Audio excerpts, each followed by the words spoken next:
बोल भक्तवत्सल भगवान की श्रोतव्यः कीर्तितव्यश्च स्मर्तव्यश्चेच्छता भयम्।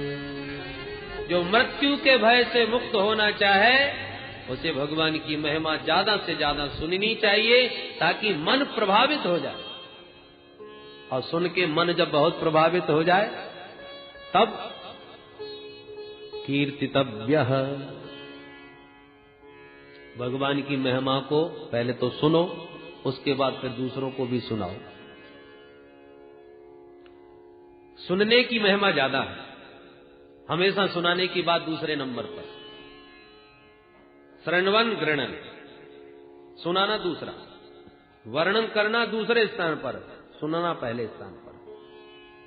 क्योंकि जो अच्छी तरह सुना होगा वही सुना सकता है, इसलिए भी। दूसरा कारण एक और है, जितना आनंद सुनने में आता है उतना सुनाने में नहीं। वक्ता भगवत प्रेम में डूबने में स्वतंत्र नहीं, श्रोता स्वतंत्र। श्रोता तो भगवान की महिमा को सुनता जावे और खूब आनंद के सागर में डूबता जाए, चाहे जितना कंठावृद्ध हो जाए, चाहे जितना अश्रुपात हो जाए, चाहे जितनी समाधि लग जाए, वो स्वतंत्र है उस आनंद में डूबने के लिए। पर वक्ता स्वतंत्र नहीं।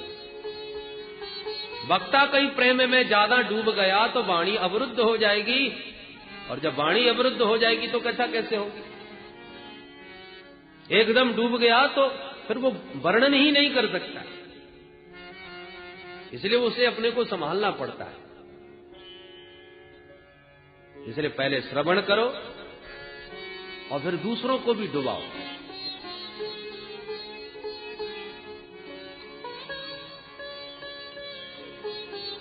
जो ये कहता है डूब गया भैया बचाओ, डूब गया बचाओ, अभी नहीं डूबा। डूब गया होता तो आवाज ही नहीं निकलती। आवाज निकल रही है इसका मतलब अभी डूबा नहीं, कसर है, केवल चिल्ला रहा है। और डूबने वाले के पास कोई जावे वो भी डूब गया, उसको भी डुबा ही लेता है। इसलिए जब तक वाणी मुखरित है, जो कह रहा है कि मैं बहुत डूब गया, वो अभी डूबा नहीं। क्योंकि जिस दिन डूब जाएगा उस दिन वो कह नहीं पाएगा, वो बता नहीं पाएगा कि वो आनंद कैसा है। जो ये कहता है कि मैं जान गया, उसने अभी कुछ नहीं जाना है, क्योंकि जानने वाला बता नहीं पाता। पहले खूब डूबो, दूसरों को भी डुबाओ। श्रोतव्यः कीर्तितव्यः। और फिर जब भी एकांत मिले आंख बंद करके उन्हीं लीलाओं का रसास्वादन करो, समाधि लगाओ, उन्हीं का एकांत में खूब स्मरण करो। पहले श्रवण, फिर संकीर्तन गायन, और उसके बाद स्मरण। परीक्षित बोले महाराज मेरे तो 7 ही दिन हैं, मुझे क्या क्या करना चाहिए? सुखदेव जी बोले 7 दिन कोई कम होते हैं क्या? परीक्षित, मैं भी निर्गुण ब्रह्म की सत्ता में परिनिष्ठित था, पर गोविंद के गुणानुवाद ही इतने सरस मधुर हैं कि गृहीत चेता राजर्षे, हे राजर्षि परीक्षित, उस निर्गुण सत्ता से मेरा चित्त जबरदस्ती गोविंद के गुण गणों ने खींच लिया। परिनिष्ठितोऽपि नैर्गुण्य उत्तम श्लोक लीलया गृहीत चेता राजर्षे आख्यानम यदधीतवान्, आख्यानम यदधीतवान्। संसार में 2 ही आनंद हैं, विषयानंद और ब्रह्मानंद। विषयों के भोग से जो आनंद मिलता है वो विषयानंद, और आंख बंद करके सुसुप्ति अवस्था में या समाधि अवस्था में जो महापुरुषों को प्राप्त होता है वो ब्रह्मानंद। परंतु गोविंद के गुण गणों का चमत्कार देखो परीक्षित, कि विषयानंद की तो चले क्या, ब्रह्मानंद भी फीका पड़ गया। परिनिष्ठितोऽपि नैर्गुण्य, निर्गुण ब्रह्म की सत्ता में ध्यान मग्न में परिनिष्ठित था, प्रगृहीत चेता, चुंबक की तरह मेरे चित्त को गोविंद के गुण गणों ने खींच लिया अपनी ओर और दीवाना हो गया तब से मैं उनका। इसलिए परीक्षित, कल्याण करने वाले के लिए तो एक मुहूर्त का ही समय बहुत होता है।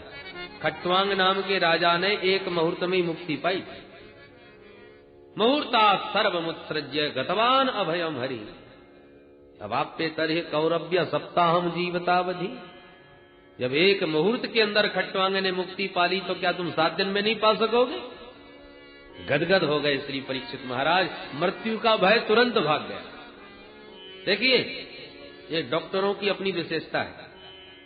मरीज कितना भी विकट हो, कितना भी भयंकर रोगी हो, और कुछ कुशल डॉक्टर ऐसे होते हैं जो आधा तो उसे बातों से ही ठीक कर देते हैं। अरे मामूली सी बात है, बिल्कुल चिंता न करो, निश्चिंत हो जाओ। इतनी प्यारी प्यारी बात करते हैं कि आधा तो वैसे ठीक हो जाता है। और कुछ लोग ऐसे भी होते हैं महाराज के बिना मतलब के इतना भय का भूत बना लेते हैं कि बीमार ना हो भी तो भी हार्ट अटैक हो जाए, बातों से ही घबरा के मर जाए। इतने रुपए की व्यवस्था करो और ऐसे ऐसे इंजेक्शन आएंगे और इतना बड़ा ऑपरेशन होगा और न जाने क्या क्या, बेचारे के सुन के ही पसीने छूट जाए। इतने ऋषि मुनि बैठे थे, परीक्षित ने प्रश्न तो किया था कि मरने वाले को क्या करना चाहिए। सब एक दूसरे का मुंह देख रहे थे, पर 16 वर्षीय सुखदेव जी महाराज के वचनों का आत्मविश्वास देखिए। अरे परीक्षित, 7 दिन तो बहुत हैं, कल्याण करने वाले के लिए तो एक मुहूर्त ही पर्याप्त है। बताइए परीक्षित का कितना बल बढ़ गया। वो तो घबरा रहे थे कि 7 दिन में क्या हो पाएगा, कौन सा साधन करूंगा। पर सुखदेव जी कहते हैं 7 दिन बहुत हैं, एक मुहूर्त ही पर्याप्त होता है। प्रसन्न हो गए श्री परीक्षित महाराज और बोले, महाराज आप तो ये बताइए प्रभु का ध्यान कैसे करना चाहिए। सुखदेव जी कहते हैं, परीक्षित पहले 4 बातों का अभ्यास करो। कौन कौन महाराज? जितासनो जितश्वासो जित संगो जितेन्द्रिय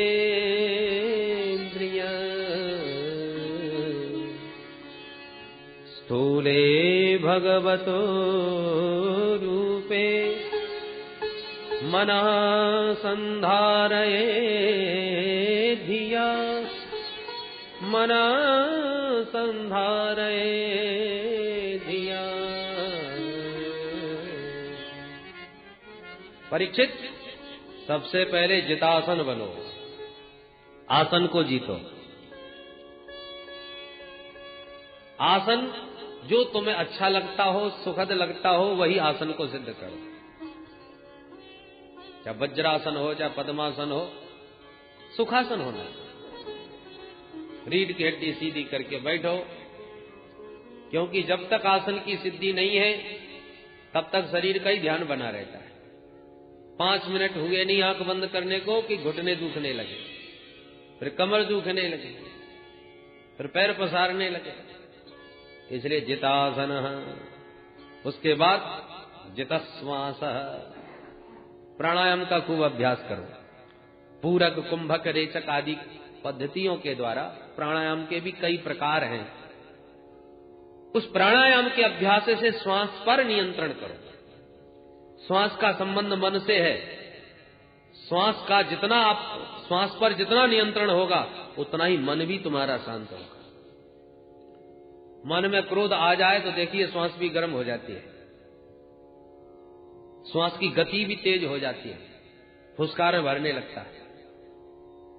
तो मन का श्वास से बहुत निकटतम संबंध है, इसलिए प्राणायाम का खूब अभ्यास करना चाहिए।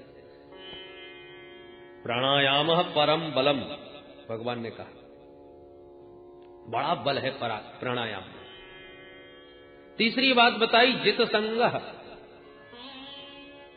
असंग हो जाओ, असंग होकर के ध्यान लगाओ। अहम एको न मे कश्चित् न हम अन्यस्य कस्यचित् न तम पश्यामि यस्याहम तम न पश्यामि यो मम प्रभोरहम मम प्रभो। संसार में ऐसा कोई नहीं जो मेरा हो सके, और ऐसा भी कोई नहीं जिसका मैं हो सकूं। शरणागति उसकी ग्रहण करना चाहिए जहां सार्थकता हो, जो शरण्य हो। निर्बल की शरणागति ग्रहण करोगे तो शरणागति व्यर्थ जाएगी। राम जी समुद्र की शरण में गए, शरणागति राम जी की व्यर्थ गई। समुद्रम शरणंगता। राम जी महाराज 3 दिन तक बैठे रहे, हाथ जोड़ के समुद्र से प्रार्थना करते रहे, महाराज बताओ उपाय कैसे जाऊं। समुद्र ने बात ही नहीं करी, और जो अग्नि बाण निकाला सो वो खुद ही लौट के शरण में आ गया। तो निर्बल की, असमर्थ की शरणागति व्यर्थ हो जाएगी। किसी ने बड़ी प्यारी बंसी बजाई और आप उसके दीवाने हो गए, अब तो महाराज हम आपके साथ ही रहेंगे, आपकी बंसी ने तो हमारा चित्त चुरा लिया। और आप सबको छोड़ के उसके पागलों की तरह दीवाने बने पीछे पड़े। उसने भी सोचा जब तक माल है लूट लो, जितना था सब आपका ले लिया, बाद में 9 2 11 हो गए। आपने अपना सर्वस्व निवेदन किया, शरण में गए, और शरणागति व्यर्थ हो गई, क्योंकि समर्थ की शरण में नहीं गए। शरण्य हो उसकी शरण में जाओ। भगवान के चरण कमल ही शरण्य है। ध्येयं सदा परिभवग्नमभीष्टदोहम् तीर्थास्पदं शिव विरञ्चिनुतं शरण्यम्। अरे भगवान के चरण कमल तो ब्रह्मा और शंकर को भी शरण देने वाले हैं। श्री विभीषण जी महाराज समर्थ राम जी की शरण में गए तो शरण में आते ही सीधे लंकेश्वर हो गए। इसलिए बद्दल बहुत गरजते हैं पर सब नहीं बरसते। सभी बद्दल वर्षात नहीं करते। इसलिए जो मिला त्वमेव शरणम मम, त्वमेव शरणम मम। हर किसी की शरण में न जाओ। शरणागति एक बार होती है और एक में होती है। शरणागति वो ब्रह्मास्त्र है जिसके ऊपर फिर दोबारा कोई अस्त्र प्रयोग नहीं किया जाता। ब्रह्मास्त्र के बारे में आपने सुना होगा कि ब्रह्मास्त्र के ऊपर यदि कोई दूसरा अस्त्र चला दिया जाए तो ब्रह्मास्त्र निर्बल हो जाता है, शक्तिहीन हो जाता है, क्योंकि सबसे बड़ा अस्त्र वही है। मेघनाथ ने श्री हनुमंतलाल जी के ऊपर ब्रह्मास्त्र चलाया। हनुमंतलाल जी वैसे तो बड़े सामर्थ्यवान थे, चाहते तो ब्रह्मास्त्र भी उनका कुछ न बिगाड़े, पर उनको लगा कि एक मर्यादा है।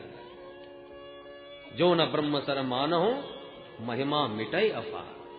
ब्रह्मास्त्र की बड़ी महिमा है, इसलिए इसकी महिमा की रक्षा करने के लिए मुझे बंधन स्वीकार कर लेना चाहिए। अब ब्रह्मास्त्र के बंधन को श्री हनुमंतलाल जी ने स्वीकार कर लिया, जो मेघनाथ के द्वारा छोड़ा गया। अशोक वाइट का बंध गए। अब दिव्य बंधन ब्रह्मास्त्र का, हनुमंतलाल जी बंध गए, गिर पड़े। पर राक्षसों ने सोचा ये बंदर जैसे तैसे थोड़ी देर के लिए मूर्छित हुआ है, जल्दी जल्दी लोहे की सांकरों में बांध दो, नहीं तो फिर खड़ा हो जाएगा, उत्पात मचाएगा। तो ब्रह्मास्त्र के बंधन में बांधकर मेघनाथ तो थोड़ा निश्चिंत होकर के विश्राम करने लगा। चलो बंदर बंध गया, अब कहां जाएगा। पर जहां राक्षसों ने मोटी मोटी जंजीरों में बांधा हनुमंतलाल जी को, और मेघनाथ ने देखा तो समझ गया अरे राम नाम सब गड़बड़ कर दिया। ब्रह्मास्त्र के बंधन के ऊपर इन सागरों को बांधने की क्या आवश्यकता है। जहां जंजीरों में हनुमान जी को बांधा तो ब्रह्मास्त्र का बंधन ढीला हो गया, क्योंकि ब्रह्मास्त्र के ऊपर दूसरा प्रयोग किया गया, जंजीरों का बंधन लगाया गया, इसलिए वो बंधन शक्तिहीन हो गया। और इसलिए उस बंधन को तोड़ करके श्री हनुमंतलाल जी ने फिर सारी लंका फूंक डाली। बोलो जय श्री कृष्ण। तो जैसे ब्रह्मास्त्र के ऊपर दूसरा प्रयोग नहीं, ऐसी शरणागति एक बार होती है, बार बार नहीं, और हर किसी के सामने नहीं। जो आराध्य हो, जो तुम्हारा इष्ट हो, उसमें निष्ठा परिपक्व हो जाए, उसी के चरणों में शरणागति ग्रहण कर लो। पर इतना ध्यान रखो, जिसकी शरण में जा रहे हो वो समर्थ होना चाहिए, असमर्थ न हो। इसलिए जगत में देखो कोई भी समर्थ दिखाई नहीं पड़ता प्रभु के अतिरिक्त। इसलिए ऐसा कोई नजर नहीं आता जिसका मैं हो सकूं, और ऐसा भी कोई नहीं जो मेरा हो सके। केवल एकमात्र मेरे प्रभु हैं और प्रभु का मैं हूं। प्रभोरहम मम प्रभो। उस समर्थ को पहचानो और उसी की शरणागति ग्रहण कर लो, उसी को अपना समझ लो। गोविंद मेरो है, गोपाल मेरो है, गोविंद मेरो है, गोपाल मेरो है, गोविंद मेरो है, गोपाल मेरो है, गोविंद मेरो है, गोपाल मेरो है। श्री बांके बिहारी नंदलाल मेरो है, श्री बांके बांके बिहारी नंदलाल मेरो है, श्री बांके बिहारी नंदलाल मेरो है। गोविंद मेरो है, गोपाल मेरो है, गोविंद मेरो है, गोपाल मेरो है, गोविंद मेरो है, गोपाल मेरो है, गोविंद मेरो है, मेरो है। श्री बांके बिहारी नंदलाल मेरो है, श्री बांके बिहारी नंदलाल मेरो है, श्री बांके बिहारी नंदलाल मेरो है, श्री बांके बिहारी नंदलाल मेरो है, श्री बांके बिहारी नंदलाल मेरो है।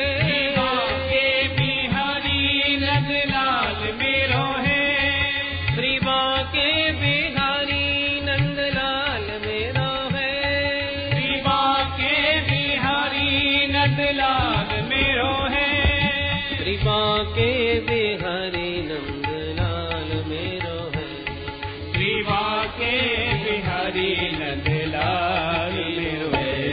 गोविंद मेरो है, गोपाल मेरो है, गोविंद मेरो है, गोपाल मेरो है, गोविंद मेरो है, गोपाल मेरो है, गोविंद मेरो है,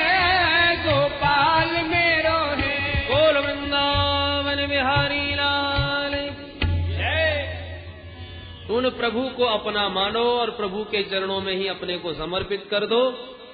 बाकी सब प्रकार से असंग हो करके ध्यान में बैठो। आसन को जीतो, प्राणायाम के द्वारा श्वास पर नियंत्रण करो और असंग हो करके अपने स्वरूप को समझो और इन समस्त इंद्रियों पर अपना संयम रखो। 4 बात। जितेंद्रिय, ये इंद्रिय रूपी घोड़े हमारे अनुसार चले, हमको इनके अनुसार न चलना पड़े। जितेंद्रिय हो जाओ। 4 बातों का अभ्यास करने के बाद स्थूले भगवतो रूपे मनः संधारये धिया। फिर परमात्मा के उस व्यापक ब्रह्म स्वरूप का जो स्थूल रूप में परमात्मा प्रकट है उसका ध्यान करो। देखो, एक स्थूल ध्यान है, एक सूक्ष्म। ये विश्व ब्रह्मांड में जहां तक दृष्टि जा रही है और जो भी दिखाई पड़ रहा है, ये भी परमात्मा का एक स्वरूप है। 14 भुवनात्मक ये ब्रह्मांड। कमर है भगवान का मृत्युलोक, इसके नीचे भी 7 लोक, ऊपर भी 7। नीचे के 7 हैं अतल, वितल, सुतल, तलातल, महातल, रसातल और पाताल। भगवान के चरणों का जो तलवा है ये पाताल लोक है। ऊपर के भी 7 हैं भू, भुव, स्व, मह, जन, तप और सत्य। शीर्ष स्थान भगवान का सत्य लोक है। इस प्रकार से 14 भुवन भगवान का ही विराट वस्तु है। ये सारा ब्रह्मांड परमात्मा का स्वरूप। जो सौंदर्य तुम्हारे चित्त को अपनी ओर खींचे, जिस सुंदरता पर मन मुग्ध हो जाए, उसी में माधव की मुस्कान का दर्शन करना चाहिए। खिला हुआ सुमन चित्त को खींच रहा है, कितना प्यारा पुष्प है, तो समझो मानो भगवान मुस्कुरा के हमारे चित्त को चुरा रहे हैं। ऐसी भावना करनी चाहिए। आकाश में रंग बिरंगे पक्षी उड़ रहे हैं ना, यही भगवान की चित्रकला है, कारीगरी है।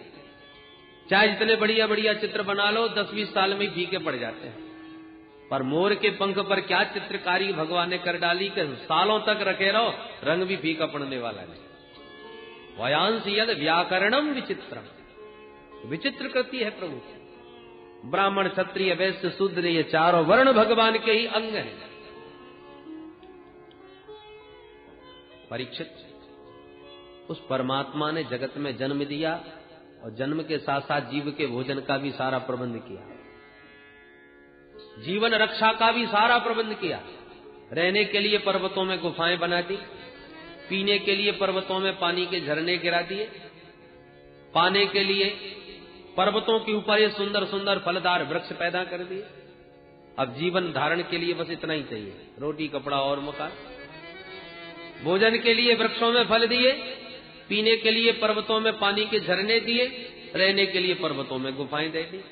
अब पहाड़ों में रहो, प्रेम से हरि का भजन करो। अब आवश्यकता बढ़ाते जाओगे तो आविष्कार भी बढ़ते जाएंगे।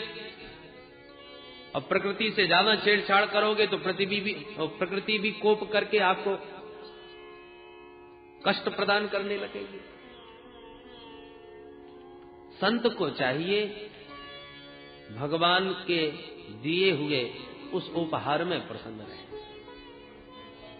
बर्तन लेके चलने की जरूरत नहीं, क्योंकि कर को ही पात्र बना के पा सकता है, तो बर्तन क्यों साथ में रखा जाए।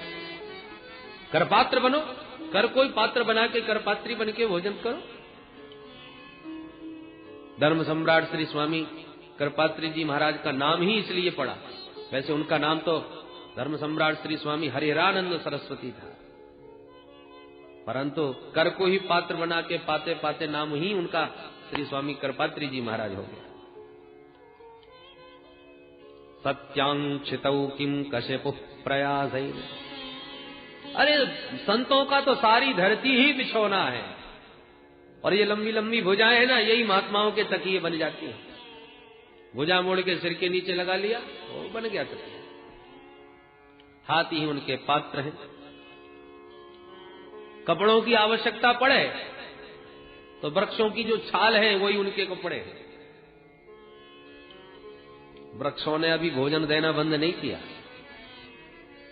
एक महात्मा जंगल में बैठे बैठे सोच रहे थे चलो आज हलवा खाएं। अब जंगल में बाबा को हलवा कहां से आवे, इतने में पका हुआ केला मिल गया, और केला छील के जैसी महात्मा ने पाया तो खुश होकर के बोले वाह सरकार, क्या गजब का हलवा, पैकिंग करके भेज दिया। पैक करके ठाकुर जी ने हलवा बना के प्रकृति के द्वारा संतों को दिया है। अब पैकिंग खोलो, हलवा निकाल के पालो। कैसे अद्भुत रस अनार के भीतर भर दिए, आम के भीतर भर दिए रसराज। ये सब परमात्मा का दिया हुआ भोजन है। प्रेम से पाओ, स्वस्थ रहो, हरि का भजन करो। सारा प्रबंध परमात्मा ने किया है जो परमात्मा के आश्रित रहते हैं उनके लिए। मां के पेट में थे तब कौन खिलाता था?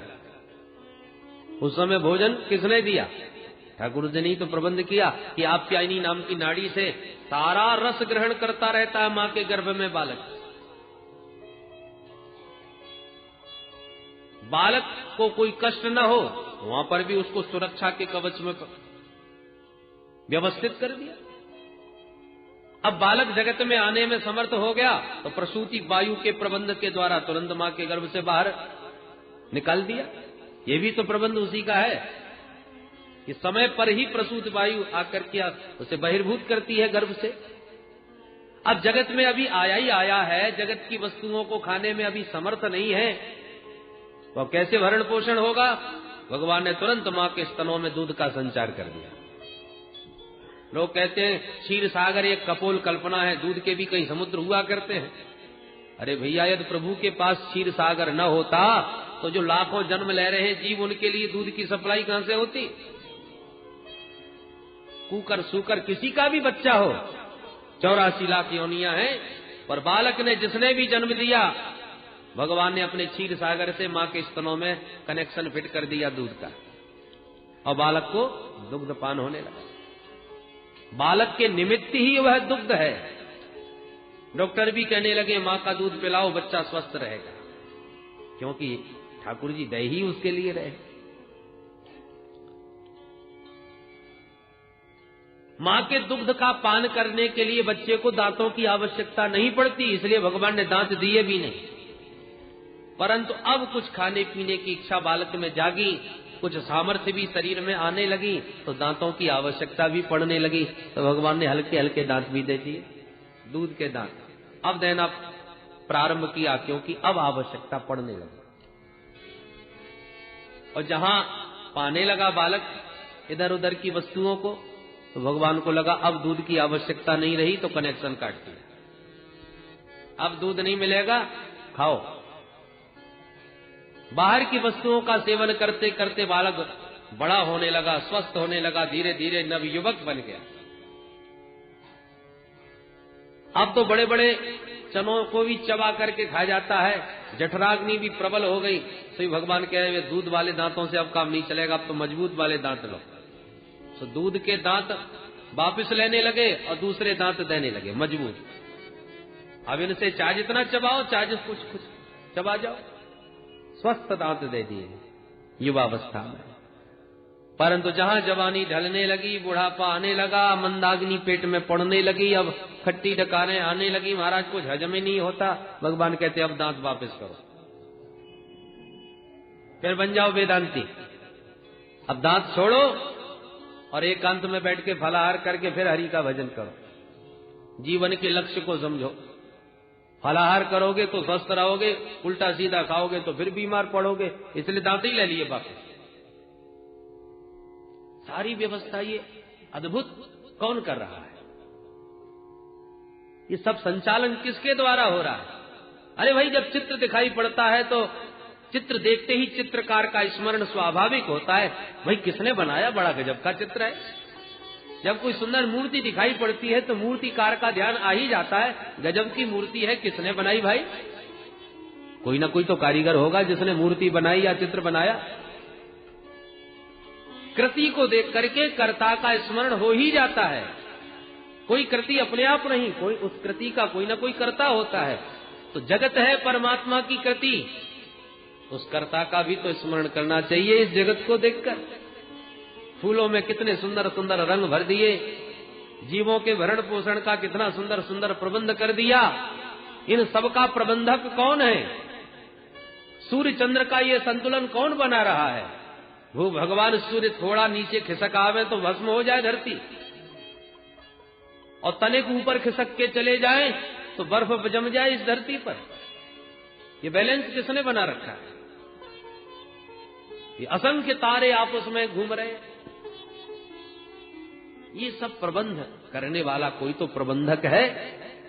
उसका सतत इस जगत को देख करके उस जगदीश्वर जो सबके प्रबंधक हैं उसका ध्यान करना चाहिए, स्मरण करना चाहिए। बड़ा सुंदर श्री सुखदेव जी महाराज ने भगवान के स्थूल रूप के ध्यान की विधि बताई, सद्यो मुक्ति क्रम मुक्ति का मार्ग बतलाया। जो ब्रह्मलोक पर्यंत सुखों का भोग करना चाहते हैं वो अपने सूक्ष्म शरीर को लेकर के ही ऊर्ध्व गति को, ऊर्ध्व लोकों का गमन करते हैं, और जो केवल उस परम तत्व को ही पाना चाहते हैं वो समस्त ये भौतिक इस स्थूल शरीर और सूक्ष्म का त्याग करके अपनी विशुद्ध आत्मा को परमात्मा में विलीन करते हैं। किस कामना से किस देवता का यजन करना चाहिए वो अलग अलग बताया।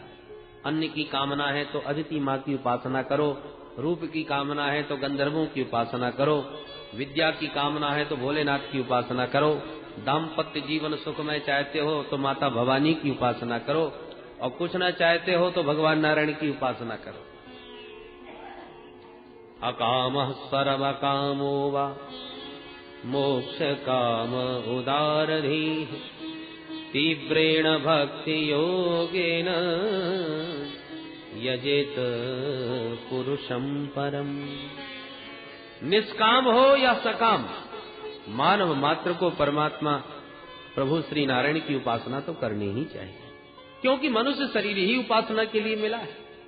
जो मानव तन पाके भी प्रभु की आराधना उपासना नहीं करता वो मानव पशु तुल्य है, और ऐसे मानव पशु की पशु ही प्रशंसा करते हैं। और कौन कौन पशु? स्वविक बरा होष्ट खरई संस्तुत पुरुष पशु। स्वान पहला प्रशंसक है कौन? कुत्ता। कुत्ता किसकी प्रशंसा करता है? तो संसार के विषयों में ही रमे रहते हैं और छोटी छोटी बातों पर आपस में कलह करते रहते हैं, झगड़ते रहते हैं, एक दूसरे पर गाली गलौज करते हैं। कुत्ता जब देखता है तो बड़ा खुश होता है, सोचता है कि भी शकल सूरत भली दूसरी हो पर खानदान का स्वभाव तो जरूर मिल रहा है। एक कुत्ता दिल्ली से गंगा नहाने आया हरिद्वार, और बैसाखी स्नान करके जब वापस पहुंचा तो साथी कुत्तों ने पूछा, भैया यात्रा कैसी रही, गंगा स्नान ठीक ठाक हुआ? बोले साहब गंगा स्नान तो बढ़िया हो गया, यात्रा में और तो कोई कष्ट नहीं हुआ।